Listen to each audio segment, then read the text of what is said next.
ओम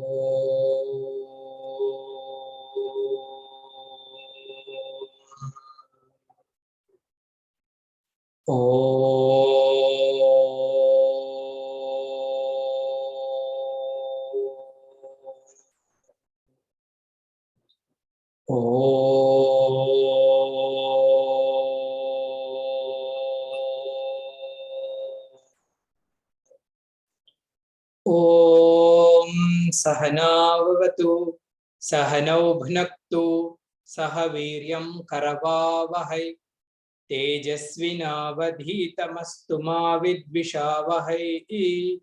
ओम शांति शांति शांतिः।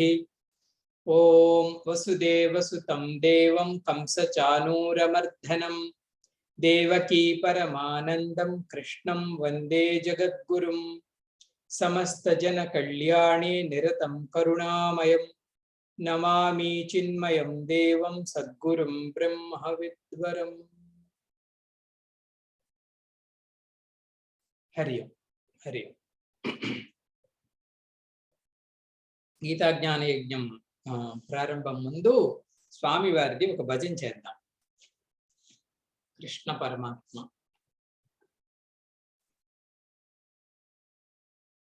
चिन्मय mission भजन।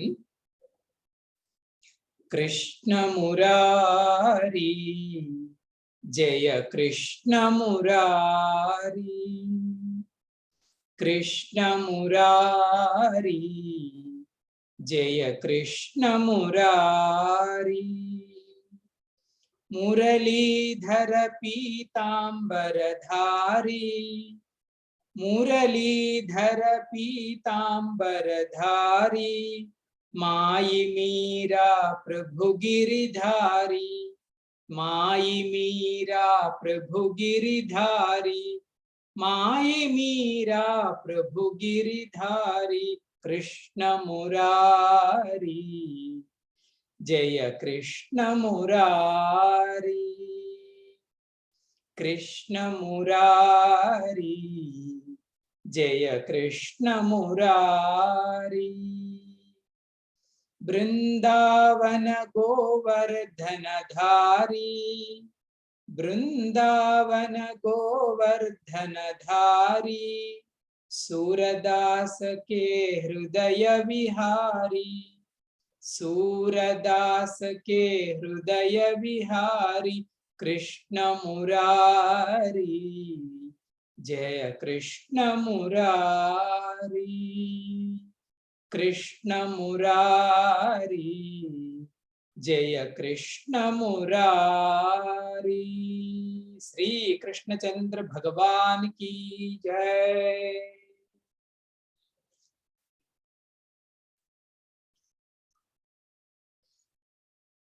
పద్నాలుగో అధ్యాయం మన సత్సంగం.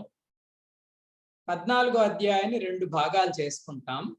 ఒక భాగాన్ని ఈ నెలలో ఉన్న ఆఖరి వారం గీతా జ్ఞాన యజ్ఞం, రెండో భాగం డిసెంబర్ నెల ఆఖరి వారం గీతా జ్ఞాన యజ్ఞంగా నిర్వహించుకుందాం. కొంచెం డీటెయిల్డ్గా చదువుదాం, తాపీగా కొంచెం ఎక్కువ తెలుసుకుంటూ ముందుకి వెళ్తాం అన్నమాట. సో స్వామీజీ, మన సబ్జెక్ట్ ఏంటి స్వామీజీ ఏంటి అంటే గుణత్రయ విభాగ యోగం. ఇది భగవద్గీతలో 14వ అధ్యాయం, చతుర్దశ అధ్యాయం. ఓం పార్థాయ ప్రతిబోధితాం భగవతా నారాయణేన స్వయం వ్యాసేన గ్రథితాం పురాణమునినా మధ్యే మహాభారతం అద్వైతామృతవర్షిణీం భగవతీం అష్టాదశాధ్యాయినీం అంబ త్వామనుసందధామి భగవద్గీతే భవద్వేషిణీం, భగవద్గీతే భవద్వేషిణీం. భగవద్గీత భవద్వేషిణి. భవద్వేషిణి అంటే అన్ని కోరికలని సంహరించగలిగే శక్తి ఉన్న శాస్త్రం. భవము అంటే అది, ఇంకా ఇంకా కావాలి అనుకోవడమే భవం.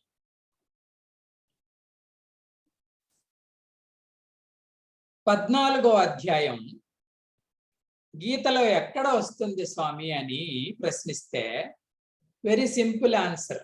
అదో పెద్ద ప్రశ్న స్వామి. 13 తర్వాత 14, 13వ అధ్యాయం తర్వాత 14 వస్తుంది. రెండో ప్రశ్న, 13వ అధ్యాయంలో భగవంతుడు ఇంత క్లియర్ గా చెప్పారు కదా స్వామి, మనం కూడా చదువుకున్నాం. క్షేత్రజ్ఞ విభాగ యోగంలో డీటెయిల్డ్ గా ఈ వేదాంత విద్య, అధ్యాత్మ విద్య అంతా చెప్పారు కదా స్వామి. మళ్ళా 14వ అధ్యాయం చదవవలసిన అవసరం ఏంటి? అసలు ఎందుకు శ్రీకృష్ణ పరమాత్మ 14వ అధ్యాయాన్ని ప్రారంభించారు అంటే, భగవత్పాదులు, శంకర భగవత్పాదులు గీతా భాష్యం రాస్తూ 13 తరువాత 14 శ్రీకృష్ణ పరమాత్మ ఎందుకు స్టార్ట్ చేశారో ఆయనే చెప్తారు. అందుకే మహాత్ములు చెప్పిన భాష్యం ప్రకారం చదువుకోవాలి. అసలు ఎందుకు శ్రీకృష్ణ పరమాత్మ 14వ అధ్యాయాన్ని స్టార్ట్ చేశారంటే, జాగ్రత్తగా వినండి. అసలు ఈ అధ్యాయం చదవటానికి 3 మనల్ని సంసిద్ధం చేస్తాయండి. అంటే 3 కారణాలు ఉన్నాయి. 2 కారణాలు భగవత్పాదులు చెప్పారు ఎందుకు చదవాలో, అసలు పరమాత్మ ఎందుకు చెప్పాలనుకుంటున్నాడు. 2 కారణాలు శంకరాచార్య చెప్పారు. ఒక కారణం మన ఆచార్యులు జోడించటం జరిగింది.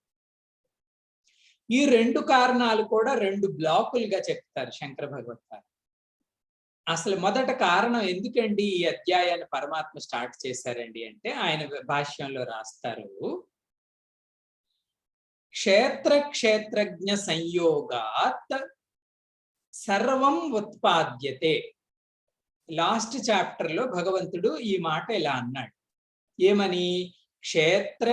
క్షేత్రజ్ఞ సంయోగాత్, క్షేత్రము క్షేత్రజ్ఞుడు కలవటం వలన సర్వం ఉత్పాద్యతే. ఇప్పుడు మనం చూస్తున్న ఈ సర్వము కూడా పుట్టింది, అంటే సృష్టి జరిగింది అని చెప్పాడు అందులో. క్షేత్రజ్ఞ సంయోగాత్ సర్వం ఉత్పాద్యతే. ఈ అధ్యాయంలో ఏం చెప్పబోతున్నాడంట? సర్వం ఉత్పాద్యతే అని చెప్పావు కదా స్వామి, అంతా సృష్టింపబడింది అని. తత్ కథం, ఏ రకంగా ఆ 2 కలిస్తే ఇదంతా ఏ రకంగా సృష్టించబడిందో ఈ అధ్యాయంలో చెప్తారు.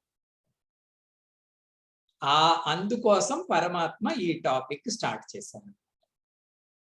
అందులో ఒక్క మాట ఉపయోగించాడు స్వామి, క్షేత్రము క్షేత్రజ్ఞుడు కలవటం వలన సర్వ సృష్టి వచ్చింది అని. అది ఎలా వచ్చిందో ఈ అధ్యాయంలో చెప్తాడు. తత్ కథం ఈ అధ్యాయంలో ఆయన డిస్కస్ చేస్తారు. ఇది ఒక అంశ. రెండో అంశ భగవత్పాదులు చెప్తారు. ఈ అధ్యాయం యొక్క విశేషం ఏంటండి అంటే, కొంత నాలెడ్జ్ ఉంటే మనకు తెలిసిందే, ప్రకృతి 2 రకాలని చెప్పుకున్నాం. ఒక దాని పేరు అపరా ప్రకృతి, ఇంకొక దాని పేరు పరా ప్రకృతి అంట. అపరా ప్రకృతి అంటే పంచభూతాలు, మనస్సు, బుద్ధి, అహంకారం 8 రకాలుగా ఉంటాయి. పరా ప్రకృతి అంటే చైతన్యాన్ని కలిగిన ఈ జీవుడు. ఈ అపరా ప్రకృతి పరా ప్రకృతి 2 కలిసి జగత్తంతా మనకి కనిపిస్తాయి. అంటే వెంకట చైతన్య అనే వ్యక్తి ఉన్నాడు అనుకోండి, ఈ వ్యక్తిలో అపరా ప్రకృతి ఉంటది, పంచభూతాలు ఉంటాయి, మనస్సు, బుద్ధి, అహంకారం ఉంటది. అంతటితోనే కాదు, ఈయన ఒక జీవుడుగా ఉన్నాడు, మోక్షం వచ్చే వరకు జీవుడే. వీళ్ళిద్దరూ కలిసి ఈయన నిర్మాణం జరిగింది. కొంతమంది మహాత్ములు కొన్ని వేరువేరు దర్శన శాస్త్రాల వారు ఏమంటారండి అంటే, సృష్టి రహస్యం ఇంతే అంటారు. మట్టి ఉంది, మట్టి కుండగా మారిపోయింది. కుండ అంటే ఇప్పుడు కనిపిస్తున్న సృష్టి అంతే, ఇంకా వేరే ప్రమేయం ఏమీ లేదు సృష్టిలో అంటాయి కొన్ని సిద్ధాంతాలు, సాంఖ్య శాస్త్రము ఇత్యాదులు. కానీ భగవత్పాదులు చెప్తారు, ఈ అధ్యాయంలో శ్రీకృష్ణ పరమాత్మ కేవలం అపరా ప్రకృతి పరా ప్రకృతి 2 కలిస్తే సృష్టి అయిపోలేదండి, మరొక అంశం ఉంది. దానిని ఏమంటారో తెలుసా అండి? ఈశ్వరుడు అంటారు. మిగతా వారు ఎందుకు ఒప్పుకోరండి అంటే, వారు నిరీశ్వరవాదులు, ఈశ్వరుడు లేడు అంటారు. ఈవెన్ మన విజ్ఞాన శాస్త్రంలో కూడా ఈశ్వరుడు గురించి డిస్కషన్ ఉండదు. మ్యాటరే ఈ రకం నుంచి ఆ రకంగా మారింది, ఆ రకం నుంచి ఈ రకంగా మారింది అని చెప్తారు సైన్స్ లో కూడా. ఆ ఈశ్వరుడు ఈ జగత్తుకి కారణం ఎలాగో కూడా ఈ అధ్యాయంలో స్వామి చెప్పబోతున్నాడు. ఇది చాలా సూక్ష్మమైన విషయం. కనిపించని ఈశ్వరుడు జగత్తుకి కారణం ఎలాగా ఉంటాడు, ఏ రకమైన కారణంగా ఉంటాడో కూడా ఈ అధ్యాయంలో చెప్తారు. కాబట్టే పరమాత్మ ఈ అధ్యాయాన్ని ప్రారంభించవలసి వచ్చింది. ఇది 2 శంకర భగవత్పాదులు చెప్పిన దాన్ని. ఇంకా 3వది భగవత్పాదులు ఏమంటారండి అంటే, పురుషః ప్రకృతిస్థో హి కారణం గుణసంగోస్య సదసద్యోని జన్మసు అని లాస్ట్ చాప్టర్ లో భగవంతుడు చెప్పడం జరిగింది. పురుషః అంటే చైతన్య పురుషుడు, ప్రకృతిస్థోహి, ప్రకృతిస్థోహి అంటే ప్రకృతిని అధిష్టానించబడి తన ఆధీనంలో ఉంచుకొని, కారణం గుణసంగోస్య ఈ సమస్త గుణ సంఘానికి కూడా కారణంగా ఉంటూ సదసద్యోని జన్మసు చైతన్య వస్తువులు జడ వస్తువులు అన్నిటికీ కూడా ఆయన కారణంగా ఉన్నాడు అంటూ ఒక పదాన్ని వాడాడు. ఏం పదం స్వామి అంటే గుణ సంగము అంటాడు. ఆ గుణ సంగము అంటే ఆ గుణాల యొక్క స్వరూపం ఎలా ఉంటుందో ఈ అధ్యాయంలో డీటెయిల్డ్ గా స్వామి చర్చిస్తారు. అందుకే ఈ అధ్యాయానికి ఉన్న పేరే గుణత్రయ విభాగ యోగము. దేవుడు గుణాలతో సంఘాన్ని చెంది సృష్టి చేశాడు అంటారు. ఎందుకే గుణాలంటే స్వామి అక్కడ డిస్కస్ చేయలే 13వ అధ్యాయం. ఈ అధ్యాయంలో చర్చ చేయబో ఈ కారణాల వలన స్వామి ఈ అధ్యాయాన్ని ప్రారంభించారు అని భగవత్పాదులు ఒక కారణంగా చెప్తారు. ఇది బ్లాక్ ఏ. బ్లాక్ బి ఇంకో పారాగ్రాఫ్ రాస్తారు ఆయనే. ఈ అధ్యాయం చెప్పడానికి కారణం ఏంటి స్వామీజీ? ఆ కారణం ఆయన అంటారు, భగవంతుడు గుణాలతో సంఘాన్ని చెంది సృష్టి చేశారు అనేది నిర్వచనం, స్టేట్మెంట్. ఏ గుణంతో సంఘం చెంది సృష్టి చేస్తాడు? ఈ ప్రశ్నలు అడుగుతారు శంకరాచార్య, ఎందుకంటే వాటన్నిటికీ ఆన్సర్ ఉంటుంది. జాగ్రత్తగా వినండి. అనేశారు భగవంతుడు గుణాలతో సంఘం చెంది సృష్టి చేశారని కదా. ఏ గుణంతో? కస్మిన్ గుణే. గురువు గారు ప్రశ్నిస్తారు, కస్మిన్ గుణే ఏ గుణంతో సంఘం చెందుతాడు ఆయన? ఇది చాలా ఇంపార్టెంటే. అన్ని గుణాలతో సంఘం చెందితే సృష్టి జరగదు. ఏది సృష్టించలేము. చెడు గుణాలు, మంచి గుణాలు రకరకాలు ఉన్నాయి కదా. ఏ గుణంతో సంఘం చెందుతారు? కస్మిన్ గుణే. అంతేకాదు ఇంకొకటి ఉంది, కథం సంగః. సంఘం చెందుతాడు అన్నారు కదా, కథం, హౌ, ఏ రకమైన సంఘం అది? ఏ రకమైన గుణమనే కాదు, ఏ రకమైన సంఘం? కథం సంగః. 3వ ప్రశ్న, కేవా గుణాః. గుణాలు గుణాలు అంటున్నారు కదా, ఆ గుణాలు ఏవేవి? కేవా గుణాః. 4వ ప్రశ్న, కథం వా బధ్నాతి. ఈ గుణాలు ఏ రకంగా బంధిస్తాయి? కథం వా బధ్నాతి. ఈ గుణాలు ఏ రకంగా బంధిస్తాయి? అలా బంధించి ఉండిపోతాడా, లేకపోతే మోక్షం కథం స్యాత్. గుణాల నుంచి విడిపడి మోక్షాన్ని పొందగలడా? మోక్షం కథం స్యాత్. ఆఖరిది స్వామి అడుగుతాడు, ముక్తస్య లక్షణాని కిం. ఎవరైనా ఆ బంధాలు గుణాల నుంచి విడిపడి మోక్షం పొందితే లక్షణాని కిం ముక్తస్య, ఆ ముక్త పురుషుడి యొక్క లక్షణాలు ఎలా ఉంటాయి? ఇవన్నీ మీకు తెలుసుకోవాలని ఉందా? ఉంది స్వామి, తెలుసుకోవాలని ఉంది. అవన్నీ ఈ అధ్యాయంలో చెప్పటం కోసమే గుణత్రయ విభాగ యోగాన్ని పరమాత్మ ప్రారంభించారు. చూడండి పరిచయం ఎంత బాగా చేస్తున్నారు. ముందు ముందు అంటారు ఆయనే. ఇంత బాగా చెప్పడానికి కారణం ఏంటంటే శ్రోతృ బుద్ధి రుచి ఉత్పాదనార్థం. మనకు వినడానికి రుచి పుట్టాలంట. శ్రోతృ బుద్ధి రుచి ఉత్పాదనార్థం భగవంతుడు ఇవన్నీ చెప్పబోతున్నాడు అని భగవత్పాదులు చెప్తున్నారు. బ్లాక్ ఏ అయింది, బ్లాక్ బి అయింది కదండి. మన పెద్దవారు అంటే మన ఆచార్యులు ఈ గుణత్రయ విభాగాన్ని నేర్చుకుంటే కలిగే లాభాలేంటో కొన్ని చెప్పారు. అవి ప్రాక్టికల్ గా మనకి చాలా చాలా ఉపయోగం. ఏంటి స్వామీజీ ఆ ఉపయోగం అంటే, గుణాలు గుణాలు గుణాలు అంటారు కదండి. ఈ గుణాలు చెట్లకి కాయవు, పొట్లకి కాయవు. మరి ఎక్కడుంటాయి స్వామి ఈ గుణాలండి అంటే, ఈ గుణాలన్నీ మన మనస్సు పైన ప్రభావాన్ని చూపిస్తాయి. అందుకు నేర్చుకోవాలి. ఎవరి మనస్సో కాదండి, సాధకుడు యొక్క మనస్సు పైనే, స్టూడెంట్ యొక్క మనస్సు పైనే ఈ గుణాలు ప్రభావాన్ని చూపిస్తాయి. ఆ గుణాలకి అనుసారంగా మనస్సు రంగులని ఆపాదించుకుంటారు. పూజ్య గురుదేవ్ అంటుంటారు, గుణాలు కలిస్తే మనస్సుని నిర్వచించండి అంటే ఒక మాటలో బ్యూటిఫుల్ గా చెప్తారు. Different climatic, different psychological climatic conditions అట ఇవన్నీ మనం పొందుతుంది. Psychological climatic conditions. ఆకాశం చూడండి, క్లైమేట్ అది. ఒకసారి ఎండ, ఒకసారి చల్ల, ఒకసారి వర్షం, ఒకసారి అన్నీ కలిసి. మన మనస్సు కూడా ఈ సైకాలజీ ఏదైతే ఉందో దానికి వేరు వేరు వాతావరణ పరిస్థితులు వస్తాయి. ఇవన్నీ కల్పిస్తున్నవే గుణాలు.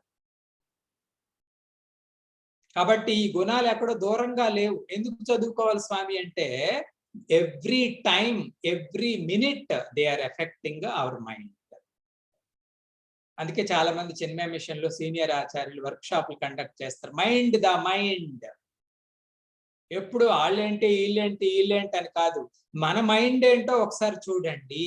Then problem will be solved very slowly and nicely. అది ఒకటి. మా స్వామీజీ ఎప్పుడు అనేవారు, మైండ్ ఇలాగ అల్లరి చేస్తుంది అనుకోండి జీవితంలో, అందరి మనస్సు అల్లరి చేస్తుంది. అర్జునుడే చెప్పాడు శ్రీకృష్ణుడికి 6వ అధ్యాయం, చంచలం హి మన కృష్ణ, చాలా చంచలం కృష్ణ, దీన్ని నిగ్రహించలేనంటాడు. మైండ్ ఇలాగ అల్లరి చేస్తుంది. మనమేమో ఆధ్యాత్మిక మార్గంలో ప్రయాణం చేయాలి అనుకుంటే సరే మైండ్ని అల్లరి చేయనివ్వండి స్వామీజీ, బైపాస్ రోడ్లో వెళ్ళిపోదాం బ్రహ్మ దగ్గరికి అంటే కుదరదంట. కొన్ని ఊళ్ళకి అలా ఉంటాయి, ఊరు తగలకుండానే బైపాస్ తీసుకొని వెళ్ళిపోవచ్చు, ట్రాఫిక్ ఏమి ఉండదు. అలా స్వామీజీ మైండ్ అల్లరి చేస్తుంది కదా, దాన్ని తప్పించుకొని బ్రహ్మ దగ్గరికి వెళ్ళిపోదామంటే కుదరదంట. బైపాస్ చేస్తే కాదు, దీన్ని డిసిప్లిన్ చేయాల్సిందే, దీన్ని కంట్రోల్ చేయాల్సిందే, మన ఆధీనంలోనికి తెచ్చుకొని బ్రహ్మ వైపు ప్రయాణం చేయాలి తప్ప ఇది విడిచిపెట్టదు. మన ఉత్తినే బ్రహ్మ బ్రహ్మ బ్రహ్మ అని దీన్ని స్వేచ్ఛగా స్వతంత్రంగా నియంత్రణ లేకుండా విడిచిపెట్టేశామంటే మనం ఏమి సాధించలేము. కాబట్టి దీన్ని హ్యాండిల్ చెయ్యాలి. ఆ హ్యాండిల్ చేయటానికి మనకి ఇన్ఫర్మేషన్ ఉండాలి ఫస్ట్, ఇది ఏంటి అని, ఇది ఎందుకు అలా ప్రవర్తిస్తాను, పేషెంట్ ఎందుకు ఇలా అయిపోయాడు, ఏ మందిస్తే ఏది తగ్గుతుంది, అప్పుడు పర్ఫెక్షన్ వస్తుంది. గురుదేవ్ ఎప్పుడు అంటారు, పర్ఫెక్షన్ వచ్చింది అంటే ఆ మైండ్ కరెక్ట్ అని కింద లెక్క. గురూజీ కూడా ఒకసారి ఆయన ప్రసంగాల్లో చెప్పారు, మన మనస్సులో అంట 4 బ్లాకులు ఉంటాయట, 4 తరగతులు మన యొక్క మైండ్లో. జనరల్ గా మనం ఏమనుకుంటామండి అంటే, మన మనస్సు అంతా మనకు తెలిసిపోతుందిలే అని, తెలిసిందిలే అనుకుంటాం. కానీ 4 బ్లాకులు ఉంటాయి. ఒక పార్ట్ లో అంట మన మనస్సు గురించి మనకు తెలిసిన ఇన్ఫర్మేషన్ ఉంటుందట, కానీ దాని గురించి బయట వాళ్ళకి తెలియదంట. I know others don't know block at అది. ఐ నో కొన్ని విషయాలు, అదర్స్ డోంట్ నో, అదొక బ్లాక్ ఉంటుంది. రెండో బ్లాక్ ఉంటుందట మనస్సులో, I know others also know. మనకి తెలుస్తుందంట, ఆ ఇతరులకి తెలుస్తుంది. మన వ్యవహారంలో ఇవన్నీ జరిగేవి. ఇది రెండో బ్లాక్. మూడో block I don't know, others know. అటువంటి మనస్సు ఉందని నాకు తెలియదు, కానీ ఎదుట వాళ్ళు గ్రహించేస్తారు. అది మూడో బ్లాక్ అండి. నాలుగో బ్లాక్ ఉంటుందంట, దాని గురించి I also don't know, others also don't know. ఈ రకంగా ఆయన చెప్తారు. మనస్సు మనస్సు అంటాం, కానీ దాని గురించి పూర్తి స్వరూపం మనకే తెలియదు.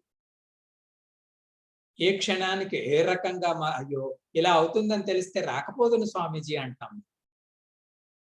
ఆ వృత్తి ఎక్కడుందో తెలియదు. సడన్ గా పాప అయింది, యాక్షన్ దుమికేసింది, నష్టం జరిగిపోయింది. పెద్ద పెద్ద సామ్రాజ్యాలు కూలిపోయాయండి చిన్న చిన్న వృత్తుల వలన. కాబట్టి ఈ మిస్టిసిజం, మనస్సుకు సంబంధించిన ఈ రహస్యత్వం ఏదైతే ఉందో దానిని స్టడీ చేయాలండి అంటే గుణత్రయ విభాగ యోగం పర్ఫెక్ట్, చాలా బాగుంటది. ఓ కరెక్టే కరెక్టే, మనస్సులో ఇవున్నాయి ఇవున్నాయి ఇవున్నాయి, ఇవి వచ్చినప్పుడు ఇలా ఉండాలి, ఇవి వచ్చినప్పుడు ఇలా ఉండాలి. కావలసిన జ్ఞానాన్ని అంతటినీ కూడా ఈ అధ్యాయం ప్రసాదిస్తుంది. ఈ కారణాల వలన గుణత్రయ విభాగ యోగాన్ని మనం చదవటానికి వెళ్తున్నాం. శంకర భగవత్పాదులు చెప్పినవి 2 కారణాలు, పెద్దవాళ్ళు చెప్పినది 1 కారణం. ఈ 3 కారణాల వలన మనం గుణత్రయ విభాగ యోగాన్ని చదవాలి. సరే, మొదటి శ్లోకం ప్రారంభిద్దాం. రిపీట్ చేయండి. శ్రీ భగవానువాచ పరం భూయః ప్రవక్ష్యామి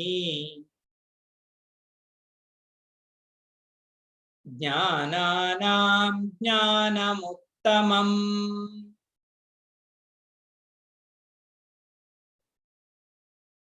యజ్ఞాత్వా మునయః సర్వే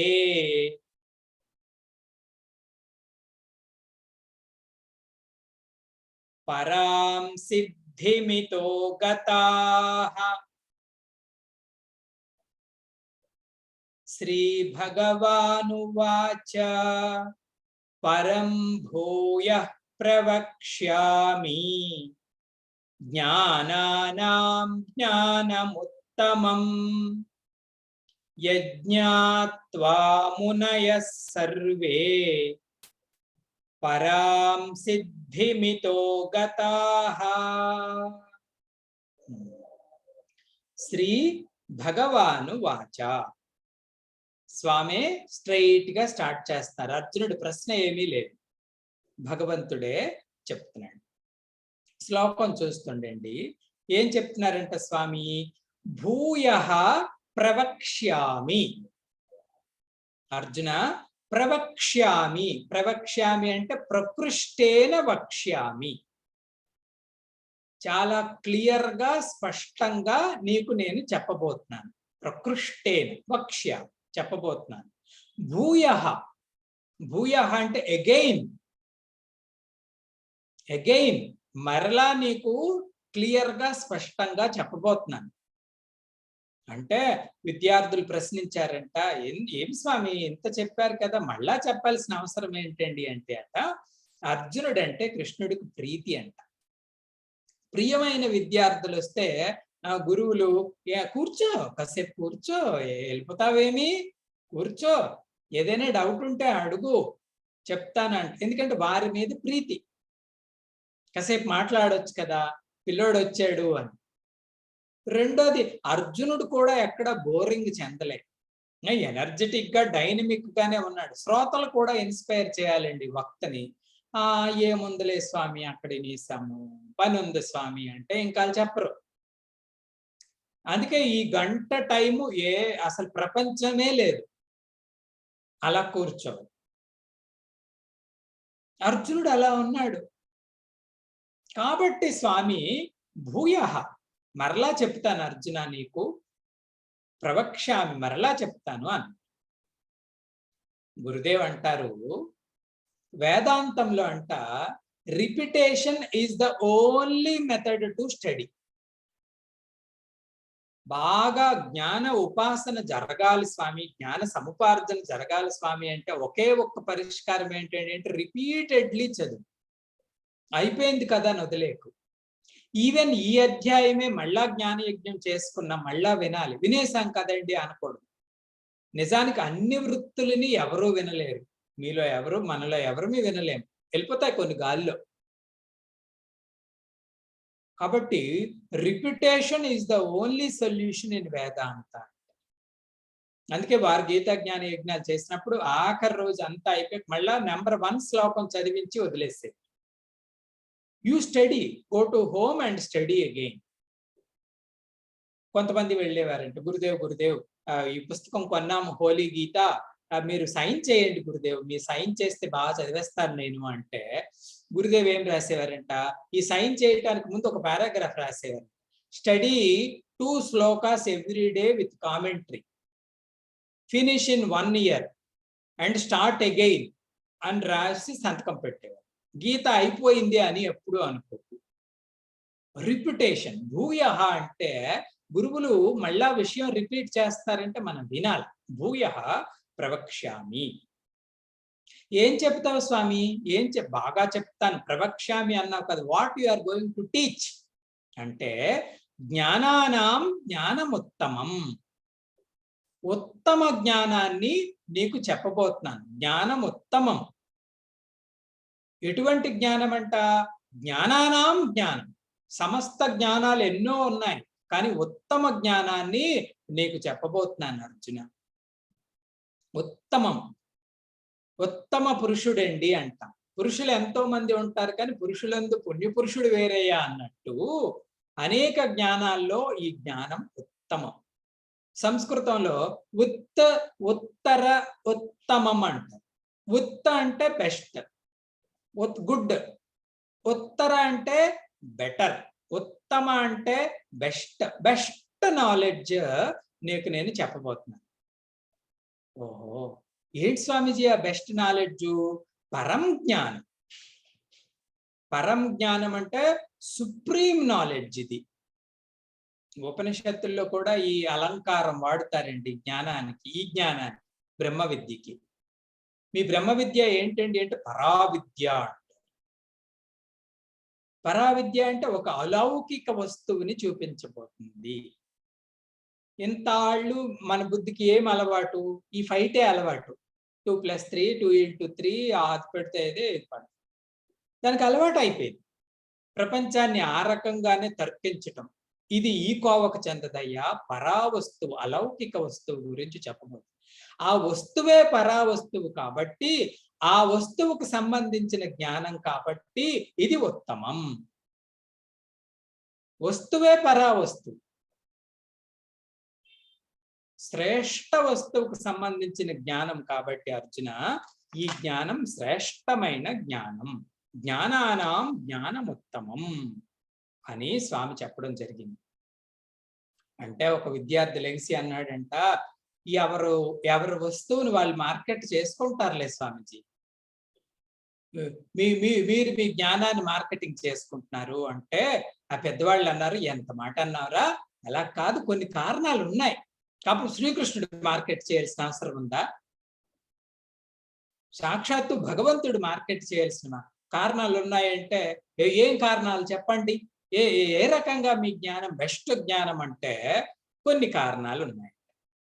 చాందోగ్యోపనిషత్తులో నారదుడిని ఇదే ప్రశ్న అడిగారు, how your knowledge is best knowledge అంటే అక్కడ డీటెయిల్డ్ గా చెప్తాడులేండి నారదుడు.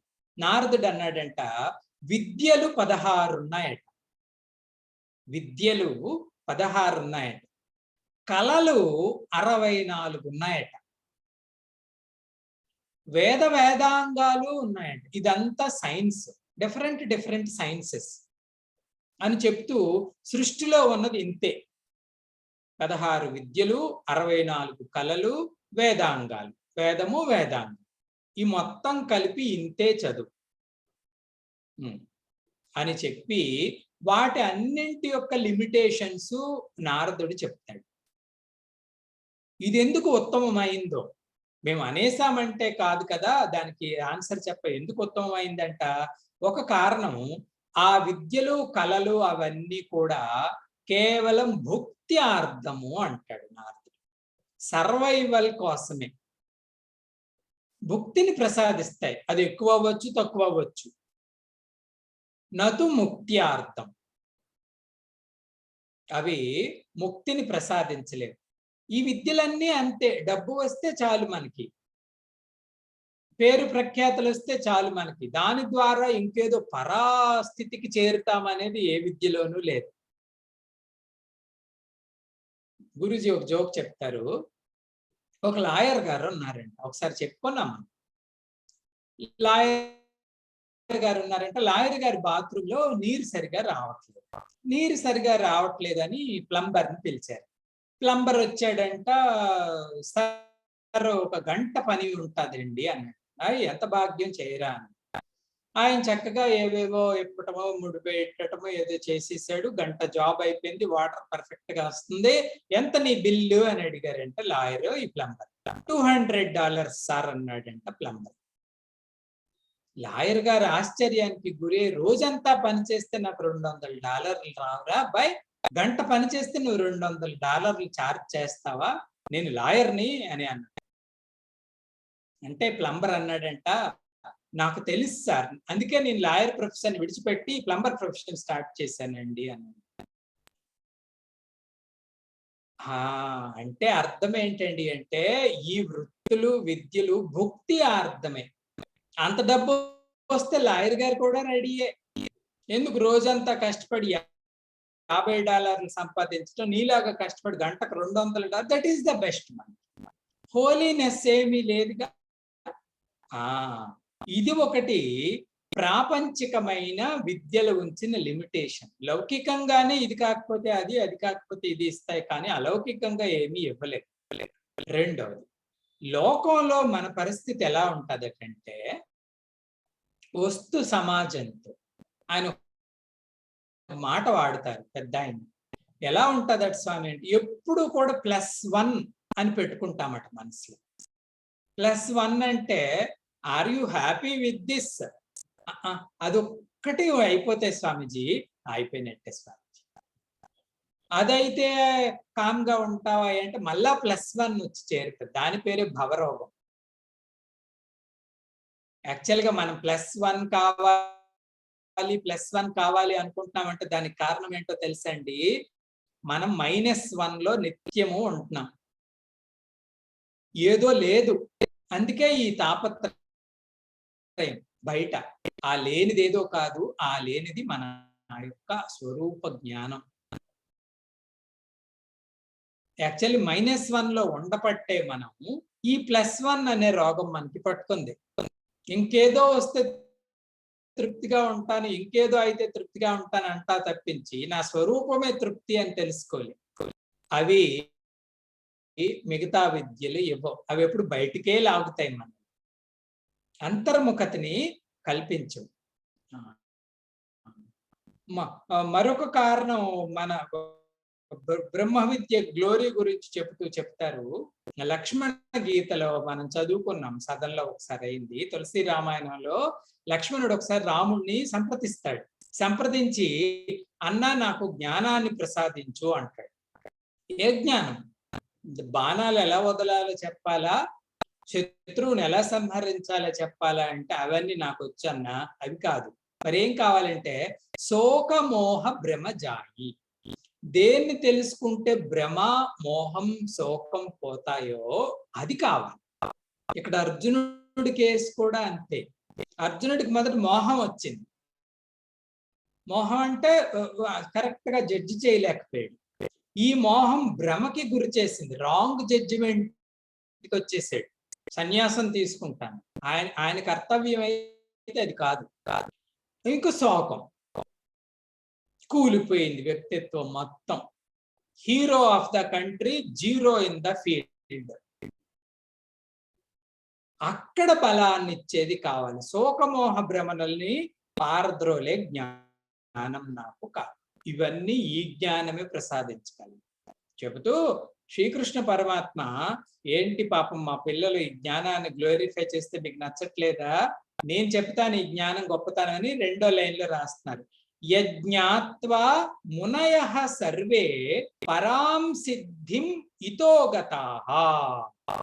యజ్ఞాత్వా ఈ విషయాన్ని కాని తెలుసుకుంటే మునయః మునులు మహాత్ములు అందరూ సర్వే అందరూ పరాం సిద్ధిం పరాసిద్ధిని పొందుతారు.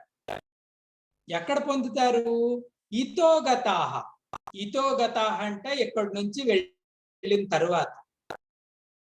ఆ జ్ఞానాన్ని తెలుసుకుంటే మహాత్ములందరూ కూడా పరాసిద్ధిని పొందుతారు. ఎక్కడండి అంటే ఇతోగతాః, ఇక్కడి నుంచి వెళ్ళిన తర్వాత అంటున్నాడు కృష్ణ పరమాత్మ. ఎక్కడి నుంచి వెళ్ళటం అంటే ఏంటండి అంటే రెండు అర్థాలు. సాంప్రదాయవాదులు ఏమంటారంటే దానిని విదేహముక్తి అంటారు. ఇతోగతాః ఇక్కడి నుంచి వెళ్ళటం అంటే ఏంటండి అంటే విదేహముక్తి, దేహం పడిపోయిన తరువాత మోక్షాన్ని పొందడం. భగవత్పాదులు ఇత్యాది మహాత్ములు జీవన్ముక్తి వాదాన్ని బలపరిచే మహాత్ములు అంటారు. ఇతోగతాః అంటే శరీరాన్ని వదలటం కాదు. ఇతోగతాః అంటే here only rise above that identification. ఇక్కడే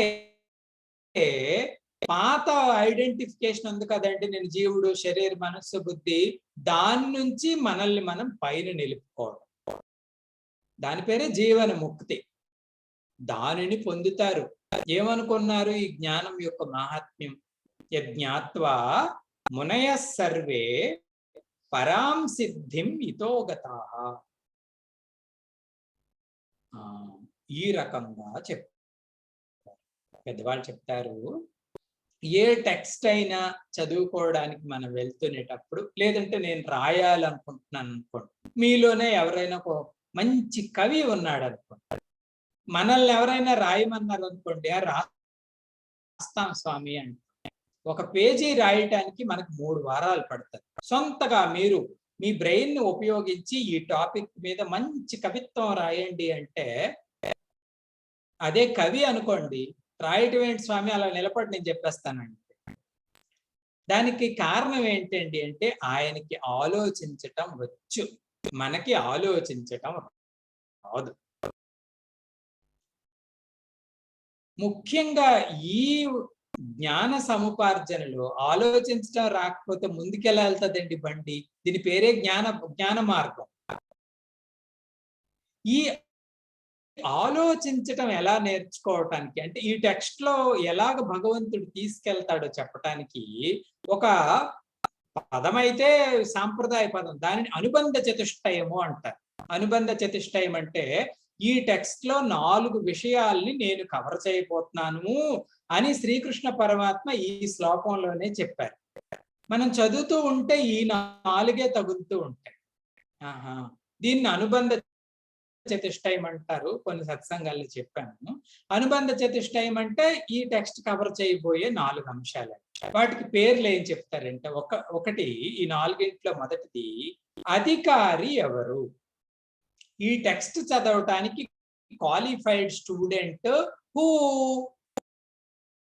అంటే దానికి ఆన్సర్ పరమాత్మ ఈ శ్లోకంలో ఇచ్చారంటే ఎవరటండి అంటే మునయః. మునయః అంటే మునులు. ఓహో, మునులు అధికారులు. మనం కాదుగా. ఏమి మనం కాదు, మనం గృహస్థులమి, సామాన్యులమి. మునులు అంటే మంచి గడ్డాలు, కబండలాలు, దండాలు ధరించి ఎక్కడో ఉంటారు కదా స్వామి, వారేనా మునులు అంటే? కాదు. మునులు అంటే మననశీలవాన్, చెప్పిన సబ్జెక్ట్ పైన మరలా రిఫ్లెక్ట్ చేసేవాడి పేరే ముని. శ్రవణంతో ఆపేడు, మననం చేసేవాడు ముని. ఆ స్వభావం ఉన్నవాడు అధికారి.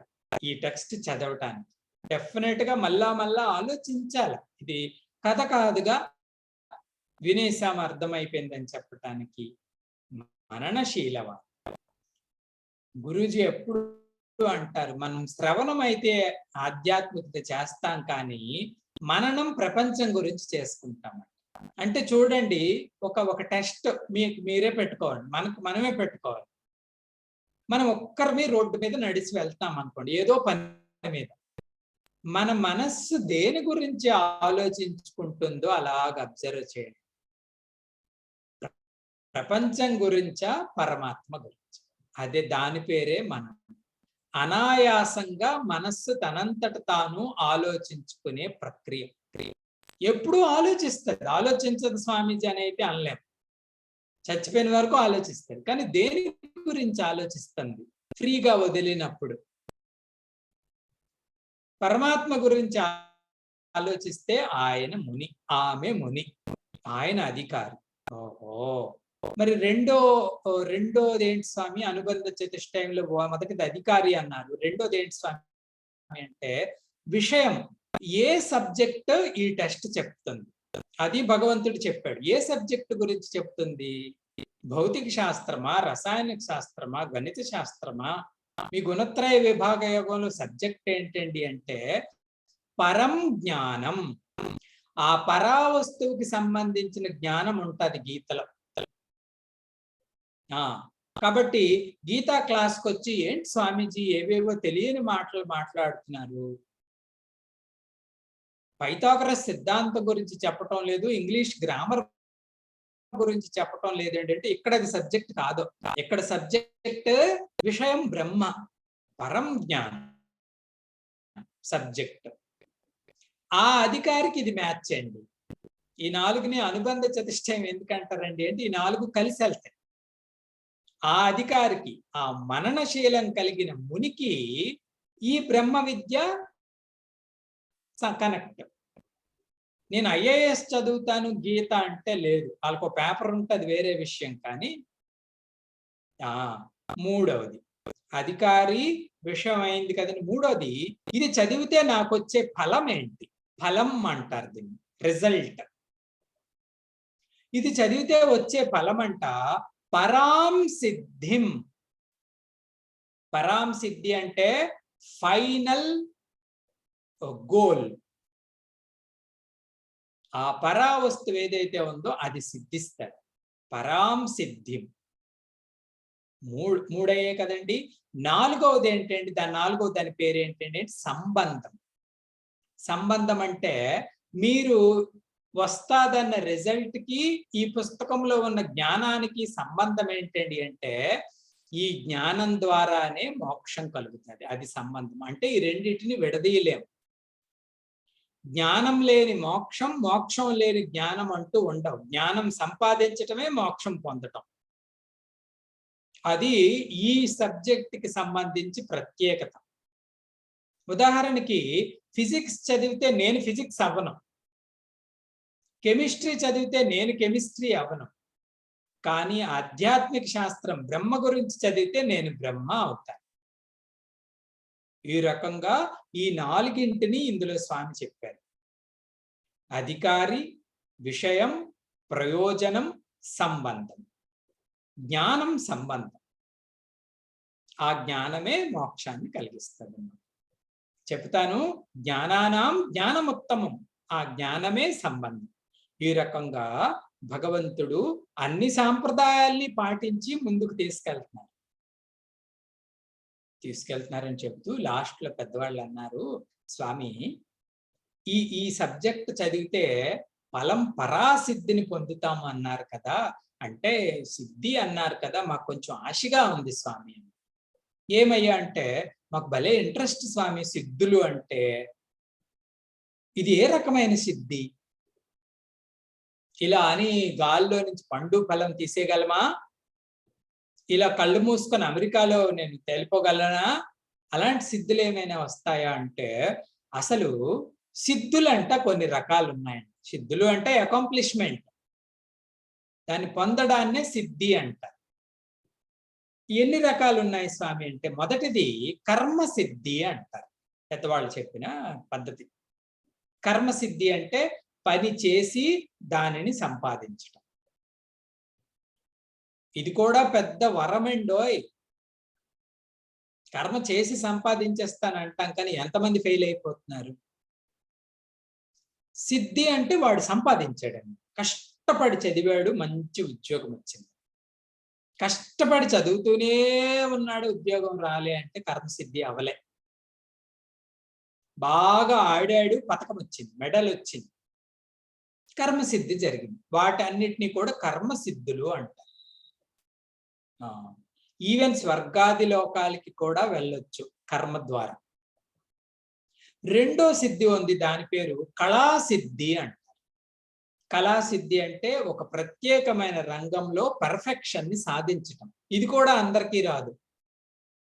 చాలా మంది సంగీతం నేర్స్తారు, పాటలు పాడతారు, అబ్బా ఆపితే బాగున్ను అనిపిస్తుంది కొంతమంది పాడితే, ఎంత బాగుందో అనిపిస్తుంది కొంతమంది పాడితే. వారికి ఆ సిద్ధి ఉంది, కళాసిద్ధులు అంటారు.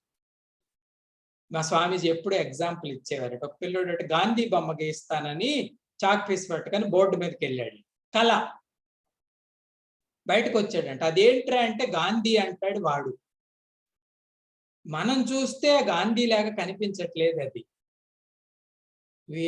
వాడేమో ఒప్పుకోవాల్సిందే అంటాడు వాడు. ఇలాంటివి కళాసిద్ధులు కొన్ని ప్రమాదకరమైనవి ఉంటాయి, కళాసిద్ధులు అంటారు. ఈ సందర్భంలో స్వామి చెప్పారు, మీరు ఎప్పుడైనా సిద్ధబారిలో హనుమంత్ స్వామి బొమ్మ చూసారేమో, విగ్రహం, ఆంజనేయ స్వామి విగ్రహం ఎంత పర్ఫెక్ట్ గా ఉంటదంటే కళాసిద్ధి అంటే చెప్తున్నా. ఎక్కడ ఏ కండరం ఎంత ఉండాలో, కను దృష్టి ఎలా ఉండాలో, కిరీటం ఎలా ఉండాలి, 100% పర్ఫెక్ట్ గా ఉంటారు హనుమాన్జీ. ఎన్నో హనుమాన్లు మనం చూసాం, కానీ సిద్ధబారిలో ఉన్నటువంటి హనుమంతుని మాత్రం మనం చూడలే. గురుదేవు దగ్గర ఉండేవారట ఆ ఆర్టిస్ట్ కి, ఉండి అలా చేయి ఇలా చేయండి, ఎంత పర్ఫెక్ట్ గా వచ్చి అలాగే కొంతమంది ఆ కళాసిద్ధిని పొందగలరు. మూడవది విజ్ఞాన సిద్ధి అంటారు. కర్మసిద్ధి, కళాసిద్ధి, విజ్ఞాన సిద్ధి. విజ్ఞాన సిద్ధి అంటే ఇప్పుడు మనం అనుభవిస్తున్న ప్రపంచం మహా అద్భుతం, మిరాకిల్ ఆఫ్ ద మిరాకిల్. 1000 కిలోమీటర్లో ఉన్న వ్యక్తి ఫోటో చూడగలం, మాట్లాడగలం ప్రత్యక్షంగా. పూర్వం లేవుగా అవి. ఇవంతా సిద్ధులే. మన ఇంట్లోనే కూర్చొని ఇంకొక దేశంలో పని చేయగలం, ఇంకొక దేశపు వ్యక్తి యొక్క సమస్యని పారద్రోలగలం. ఎంతవరకు వెళ్ళిందంటే విజ్ఞానం మీటతోనే దేశాలు నాశనం చేసేయగలరు. ఖండాంతరాలు ప్రయాణం, ఎన్ని రకాలైన ప్రయాణాలు కనిపెట్టామండి మనం. గోళాలకు ప్రయాణించగలం. ఇదంతా విజ్ఞాన సిద్ధి. ఇప్పుడుకి నేను చెప్పినవన్నీ కూడా భౌతికమైన సిద్ధులు. కర్మసిద్ధి, కళాసిద్ధి, విజ్ఞాన సిద్ధి, ఇవన్నీ చూస్తుంటాం. అలాగే చూడని సిద్ధులు, చూడని శాస్త్రాలు అంటే మనకి రిమోట్ అయిపోయినవి కొన్ని ఉన్నాయి. అదేంటి స్వామిజీ అంటే యోగ సిద్ధి అని కొన్ని మనం వింటుంటాం. మహాయోగులు స్వామిజీ వాడు. ఎప్పుడు భోంచేయరా మీరు అంటే నిరాహార యోగి. పుట్టు తినలేదా అంటే పుట్టే తినలేదు. మరి ఇంత ఆరోగ్యంగా బలంగా మాలాగే రోజంతా పని చేస్తున్నారు, ఎలా ఉంటున్నారండి అంటే అది సిద్ధి, నిరాహార యోగి. కొంతమంది యోగులు నీటి మీద నడిచి వెళ్ళిపోతారు శరీరానికి. అనిమ, గరిమ, మహిమ, లగిమ ఇత్యాది అష్ట సిద్ధులు వాళ్ళకి వస్తాయి ఆ పర్టికులర్ ప్రాక్టీసెస్ చేస్తుంటే. ఇవి చాలా ఇంట్రెస్ట్ గా ఉంటాయి మనకు. అవి అలౌకికమైనవి కదండి, మనం చూస్తాం. యోగ సిద్ధులు అనిమాది. అలాగే మంత్ర సిద్ధులు ఉంటాయి, ఉపాసన చేస్తారు కదండి. యోగులులాగే ఉపాసకులు ఉంటారు, భక్తులు అంటాం. ఒక ప్రత్యేకమైన ఇష్టదైవం యొక్క మంత్రం అంట, మంత్రంలో ఎన్ని అక్షరాలు ఉన్నాయో అన్ని కోట్ల సార్లు ఉపాసన చేయాలి. అంటే ఉదాహరణకి గాయత్రి ఉందనుకోండి, 24 కోట్ల సార్లు గాయత్రి మంత్రాన్ని మనం ఉపాసన చేస్తే ఆ మంత్రం సిద్ధ మంత్రం అయిపోతుంది ఆ సాధకుడికి. ఇది అవుతుంది. నిజమా స్వామి అంటే నిజంగానే అవుతుంది. అటుపైన ఆయనకి ఏదైనా కావాలనుకుంటే ఆ మంత్రం చెప్పుకుంటే అయిపోతుంది. సిద్ధి అంటే అది. వాటిని మంత్ర సిద్ధులు అంటారు. సమర్థ రామదాస్ గారు శ్రీరామ జయ రామ జయ జయ రామ 13 కోట్ల సార్లు ఉపాసన చేశారు. రోజు తెల్లవారే నదిలోకి వెళ్ళేవారంటే ఇక్కడ వరకు నీటిలో నిలబడి శ్రీరామ్ జయ రామ్ జయ జయ రామ్, శ్రీరామ్ జయ రామ్ జయ జయ రామ్. అలాగా హీ డిడ్ 13 crores టైం. ఈ 13 కోట్ల ఉపాసన అయ్యేసరికి సీతారాములు దర్శనం అయిందట.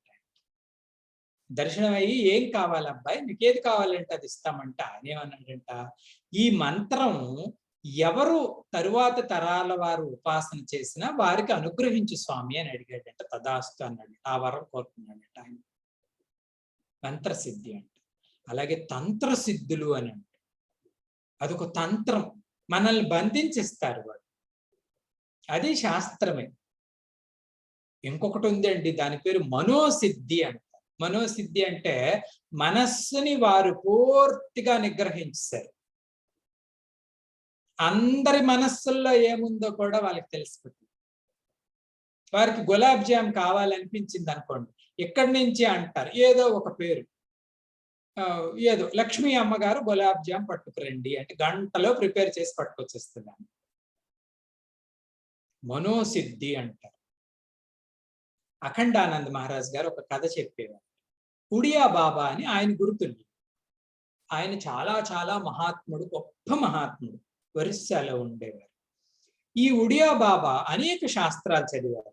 అంటే భగవద్గీత చదవటం అంటే మనం ఒక్కటే కాదండి, ఆయన 18 కామెంటరీలు చదివారట. మహాత్ములు, రియలైజ్డ్ సోల్స్ రాసిన 18 కామెంటరీస్ చదివారంట. ఆ ఉడియా బాబా యవ్వనంలో ఉన్నప్పుడు, చిన్నపిల్లడిగా ఉన్నప్పుడు సాధకుడు, పుట్టు సాధకుడు ఆయన. ఒక గురువు గారి దగ్గరికి వెళ్ళారు. అనేక మంది ఇంకా ఆయన గురువు ఆయనకు దొరకలే, తిరుగుతున్నారు. ఎక్కడ నా అంతఃకరణ ఐఎమ్ హ్యాపీ అంటది. ఒక గురువు గారి దగ్గరికి వెళ్ళి ఆయన ఏదైనా సాధన ఉంటే చెప్పండి గురువు గారు అంటే, గురువు గారు అన్నారంట, చిత్త శోధనము అనే ఒక సిద్ధి ఉందరా, నీకు చెప్తాను అన్నారు. చిత్త శోధనం అంటారు దాన్ని. అంటే అందరి మైండ్లో తెలిసిపోతుంది. అంటే పిల్లోడు కదండి. అలాగే గురువు గారు, ఎలాగొస్తుంది అంటే, ఇగో ఈ దేవిని ఉపాసన చేస్తే నీకు ఆ సిద్ధి వస్తుంది అని ఆ ఉపాసన పద్ధతి చెప్పారు. ఈ పిల్లోడు అమ్మవారికి ఆ ఉపాసన చేస్తే ఈయనకి కలిగింది. ఆయన చెప్తారు, ఆ సిద్ధి ప్రాప్తించిన తర్వాత 18 రోజులలో ఆయనకి పూర్తి వైరాగ్యం వచ్చేసిందంట. ఎవరి మనస్సు చూసినా బాగోవటం లేదు స్వామీజీ అని వెంటనే ఆయన మళ్ళా దేవిని ప్రార్థించారట. అమ్మా, సిద్ధి విత్డ్రా చేసుకో, నాకు చాలా కష్టంగా ఉంది దాంతో. అది వదిలేశాడు ఆయన. కాబట్టి అకాంప్లిష్మెంట్స్ అంటే భౌతికం, అభౌతికం, లౌకికం, అలౌకికం, అనేక రకాలైన అకాంప్లిష్మెంట్స్ ఉంటాయి. కానీ ఇది ఉందే, ఇది పరాం సిద్ధి అంటారు, కింగ్ ఆఫ్ ఆల్. ఎందుకు స్వామి అంటే, ఇది తెలుసుకున్న తర్వాత ఇంకొకటి తెలుసుకోవలసిన అవసరమే లేదు. ఏక వస్తు తతేవ బ్రహ్మ తత్ అహం. నన్ను బ్రహ్మస్వరూపంతో తాదాత్మ్యం చెందించే విద్య. మిగతావన్నీ మధ్యలో బ్లాక్లే, దారిలోని స్టేషన్లే అవన్నీ. గోల్ ఏది కాదు. పూర్ణమైన గోల్ ఏంటి స్వామి అంటే, నా స్వరూపాన్ని బ్రహ్మగా తెలుసుకోవటం. అన్ని ప్రాబ్లమ్స్ పోయాయి. అసలు ఇది కంప్లైంటే చేయటం లేదు. గురుణాపి విచాల్యతి. ఇంకా అక్కడికి వెళ్ళిన తర్వాత దేనికి చెల్లించరాదు. రమణ మహర్షి కొంచెం ఘాటుగా చెప్తారు, సిద్ధులు ఏమంటారయ్యా, సిద్ధస్య విద్ధి సతయేవా అంటాడు. తెలుసుకో, సత్ తెలుసుకోవటమే సిద్ధి. మిగతా సిద్ధులు అన్నారా, స్వప్నోపమాన కలు సిద్ధయాహ. మిగతా సిద్ధులన్నీ కూడా కలల్లాంటి, దే ఆర్ లైక్ డ్రీమ్స్. వాటి వెనక పరిగెడతారు. సిద్ధస్య విద్ధి సతయేవ, సత్తేవ సిద్ధి అని చెప్తారు. ఆ పరాసిద్ధి, ఆ బ్రహ్మస్వరూపం, ఆ మహిమాన్వితమైన పదార్థం గురించి స్వామి ఏం చెప్తున్నారో రేపటి క్లాసుల నుంచి చూద్దాం.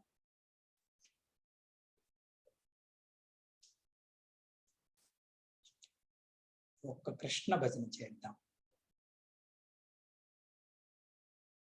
కృష్ణ కృష్ణ వాసుదేవ, కృష్ణ కృష్ణ వాసుదేవ, నారాయణ దేవ దేవ, నారాయణ దేవ దేవ, कृष्ण कृष्ण वासुदेव कृष्ण कृष्ण वासुदेव गोवर्धनधारी कृष्ण गोवर्धनधारी कृष्ण बृंदावनचारी